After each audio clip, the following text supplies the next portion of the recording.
Hello tout le monde, j'espère que vous allez bien. Donc aujourd'hui je reviens vers vous pour vous présenter donc une revue sur le baume à lèvres cacao épices de la marque EVA. La marque EVA est une marque française et elle tient son nom de l'arbre à caoutchouc. Donc si vous voulez savoir si ce produit est un total flop ou un must-have, il faut juste regarder la vidéo. Actuellement, nous devrions tous faire très attention aux produits que nous utilisons pour hydrater notre peau et nos lèvres. Tout simplement parce qu'on va finalement ingérer ce produit, surtout lorsqu'on met du baume à lèvres. Et en plus, de récentes études ont démontré que les baumes à lèvres contenaient de nombreux composés toxiques qui pouvaient avoir des répercussions sur notre santé plus tard. Donc là, moi je fais toujours très attention lorsque je prends un baume à lèvres. Il faut vraiment lire les étiquettes. Donc là je vais vous donner une sorte de petit résumé donc, de l'état de mes lèvres. Mes lèvres elles sont presque tout le temps gercées. En plus j'adore les rouges à lèvres mat qui ont un effet hyper asséchant. Ce qui fait que j'ai vraiment besoin d'une hydratation constamment en fait. Constamment je suis en train d'hydrater mes lèvres. Et là ce baume à lèvres je l'utilise de manière quotidienne. Donc il sent le cacao. Et il a une petite odeur d'épices ou mentholées. Je n'arrive pas vraiment à la décrire, mais l'odeur ne persiste pas lorsque justement on l'applique. Donc ça c'est le point numéro 1. Le point numéro 2, la texture. Donc là, il faut le dire, la texture elle n'est pas lisse. Elle est un petit peu grumeuse, je ne sais pas si on peut dire ça. Et elle a une action un peu exfoliatrice. Donc en fait ici j'ai laissé mes lèvres nues, tout simplement pour appliquer le produit et vous montrer à quoi ça ressemble. Donc voilà à quoi ressemble le produit. Okay. Et donc je vais venir l'appliquer. Oui, en fait on l'applique au doigt. En fait à l'achat il n'y a pas de spatule applicatrice qui est livrée. Donc il faut l'appliquer au doigt. Et si vous psychotez un petit peu à l'idée d'utiliser vos doigts, il suffit en fait de prendre un coton-tige. Mais bon, pensez à la planète et arrêtez de gaspiller et de produire des déchets. C'est bien. Point 4. La composition. Lorsque l'on veut lancer un produit sur le marché français, belge ou européen, il faut respecter donc certains éléments, certains critères, notamment l'étiquetage et les bonnes pratiques de fabrication. Ça s'appelle vraiment comme ça.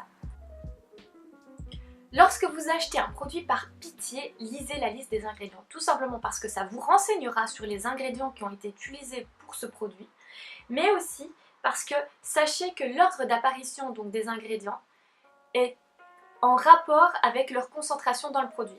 Donc si vous avez un ingrédient dans le top 3, enfin qui apparaît en premier, sachez qu'il a une grosse concentration au sein de votre produit. Donc voilà, ça c'est un petit tip à toujours retenir, à toujours garder en tête. Donc ici la composition elle est impeccable, donc je vais vous relire ça. On a de l'huile de tournesol, du beurre de karité, du beurre de cacao, de la cire d'abeille, de la cire de candélila, de la poudre de cacao et enfin son parfum il est donné par un mélange d'huile essentielle. Mais il faut faire très attention avec les huiles essentielles. Ici j'ai décidé de vous décortiquer le premier ingrédient, donc celui qui a une plus grosse concentration dans son produit, et c'est l'huile de tournesol. Donc l'huile de tournesol elle est très intéressante parce qu'elle va bien hydrater notre peau ou nos lèvres et elle est riche en vitamine E. Et la vitamine E, elle a une action antioxydante, c'est-à-dire qu'elle va venir neutraliser les radicaux libres. Qu'est-ce que sont les radicaux libres? Bon, ce sont des molécules instables qui sont responsables du vieillissement cellulaire et puis du vieillissement tout court. Et là, on va avoir une neutralisation. Donc c'est vraiment très intéressant comme produit et comme ingrédient. Donc voilà. Point 5. La consommation de ce produit. Donc je l'utilise depuis 5 mois en utilisation donc quotidienne, le matin et le soir, le matin avant d'appliquer mon rouge à lèvres et il en reste encore. Donc je pense qu'il y en a pour 1 à 2 mois, un petit peu moins que 2 mois. Donc voilà, il y a 15 ml donc dans ce petit pot de verre. Point 6, le packaging.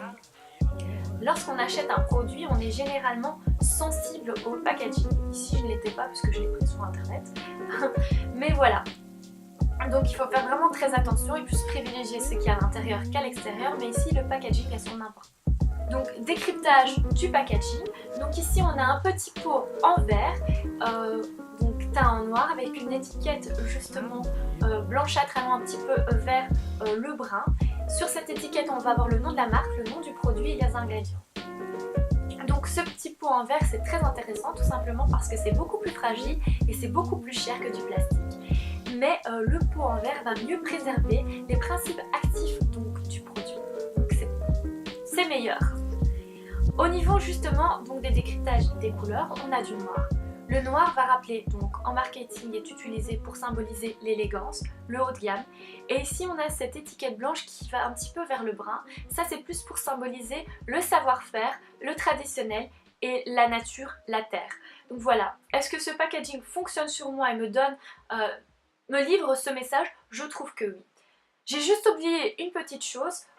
Ce produit, le verre, il est anti-UV, tout simplement parce que les UV vont venir détruire les liaisons entre les molécules chimiques et donc on perd en fait la qualité et les principes actifs.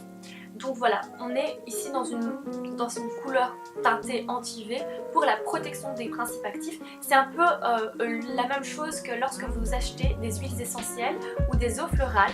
Vous verrez que généralement, ces produits sont teintés dans des couleurs assez sombres et on vous demande de les tenir à l'écart de l'exposition du soleil.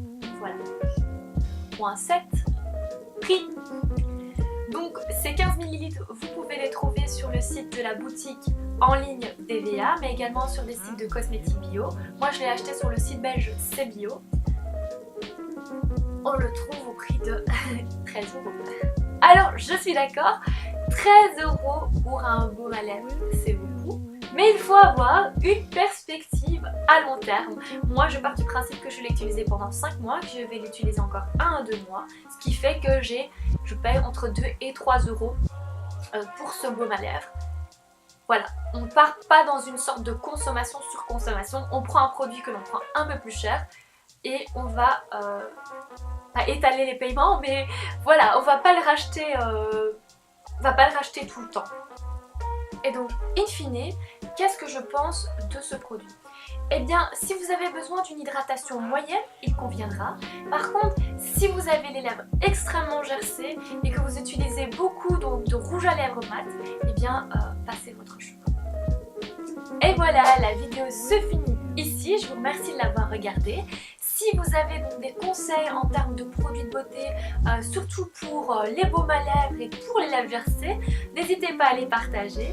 Je vous souhaite encore une joyeuse semaine et à bientôt!